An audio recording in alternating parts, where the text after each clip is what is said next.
আমরা চাই যে জঙ্গলমহলের স্বাধীনতা সংগ্রামীদের পশ্চিমবঙ্গ বিধানসভা মিউজিয়ামে তাদের ইতিহাসকে সংরক্ষিত করা হোক এবং তাদেরকে সসম্মানে মর্যাদা দেওয়া হোক এবং তাদের ইতিহাসকে সারা পশ্চিমবঙ্গ তথা ভারতবর্ষে তুলে ধরা হোক। এই মুহূর্তে রয়েছে বিধানসভার গেটে।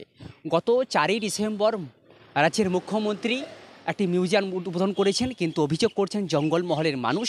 তারা বলছেন যারা জঙ্গলমহলের স্বাধীনতা সংগ্রামী রয়েছে তাদের স্থাপত্য এখানে দেওয়া হয়নি বা এরকম অভিযোগ তারা সোশ্যাল মিডিয়ার মধ্যে দেখেছেন। তাই তারা স্পিকারের কাছে আবেদন করবেন যারা স্বাধীনতা সংগ্রামী রয়েছেন জঙ্গলমহলে তাদেরকে যেন এখানে সেই স্থান দেওয়া হয়।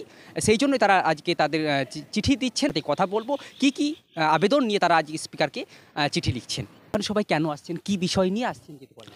আপনারা জানেন যে এই মাসের 4 ডিসেম্বর পশ্চিমবঙ্গ বিধানসভায় একটি মিউজিয়ামের উদ্বোধন করেছেন মাননীয় মুখ্যমন্ত্রী।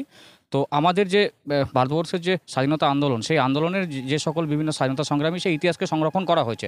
সেখানে আপনারা জানেন যে তৎকালীন বিহার, তো সেই মুহূর্তে যে 1931-এর যে আইন অমান্য আন্দোলন এবং 1942-এর যে ভারত ছাড়ো আন্দোলন, সেই আইন অমান্য আন্দোলন এবং ভারত ছাড়ো আন্দোলনে আমাদের জনজাতির মানুষ অর্থাৎ 1931-এ শহীদ শীতল মাহাতো, গোকুল মাহাতো, মোহন মাহাতো সহ এরকম যে সকল শহীদরা সেই সময় আত্মবলিদান দিয়েছে বা ব্রিটিশ পুলিশের দ্বারা নিহত হয়েছে, তাদের স্বাধীনতা সংগ্রামের ইতিহাসকে সংরক্ষিত করার দাবি জানাচ্ছি। সাথে সাথে 1942-এর যে ভারত ছাড়ো আন্দোলন, যে ভারত ছাড়ো আন্দোলনের মধ্য দিয়ে জাতীয় পতাকা নিয়ে থানা ঘেরাও করতে গেছিলো সেই সময় মানবাজারের তৎকালীন যে সকল স্বাধীনতা সংগ্রামীরা, সেই ভারত ছাড়ো আন্দোলনের মহান শহীদ বীর চুনারাম মাহাতো, গোবিন্দ মাহাতো সহ ভারত ছাড়ো আন্দোলনের ইতিহাসকে এখানে সংরক্ষিত করা হোক, যাতে পশ্চিমবঙ্গ ইতিহাসের মধ্যে জঙ্গলমহলের যে স্বাধীনতা সংগ্রামগুলো আছে সেগুলো বিধানসভা মিউজিয়ামে সংরক্ষিত করা হোক এবং সাথে সাথে এই এলাকার মানুষের যে স্বাধীনতা সংগ্রামগুলো দেশাত্মবোধ জাগিয়ে তোলার জন্য এগুলোকে স্থাপনের মাধ্যম দিয়ে সেই বিষয়ে দৃষ্টি আকর্ষণ করার জন্য মাননীয় স্পিকার মহোদয়ের নিকট আমরা দৃষ্টি আকর্ষণ করছি লিখিতভাবে জঙ্গলমহল স্বরাজ মোর্চার পক্ষ থেকে।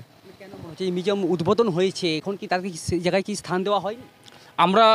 আমি অ্যাজ এ কোনো ইলেক্টেড মেম্বার নয়, তাই আমি মিউজিয়ামে কি আছে না আছে বলতে পারি না, কিন্তু যতটুকু আমি সোশ্যাল মিডিয়া মারফত বিভিন্ন সোশ্যাল সাইটে যেগুলো পাওয়া গেছে তাতে আমাদের মনে হয়েছে যে জঙ্গলমহলের স্বাধীনতা সংগ্রামী এই বিশেষ যে দুটো আন্দোলন রয়েছে সেখানে স্থান দেওয়া হয়নি। যেহেতু পশ্চিমবঙ্গের পার্ট অফ এটা পুরুলিয়া জেলার মধ্যে পড়ছে এবং এরকম একটি বৃহত্তর স্বাধীনতা সংগ্রাম যেখানে আত্মবলিদান দিয়েছে, তো আমরা চাই যে জঙ্গলমহলের স্বাধীনতা সংগ্রামীদের পশ্চিমবঙ্গ বিধানসভা মিউজিয়ামে তাদের ইতিহাসকে সংরক্ষিত করা হোক এবং তাদেরকে সসম্মানে মর্যাদা দেওয়া হোক এবং তাদের ইতিহাসকে সারা পশ্চিমবঙ্গ তথা ভারতবর্ষে তুলে ধরা হোক।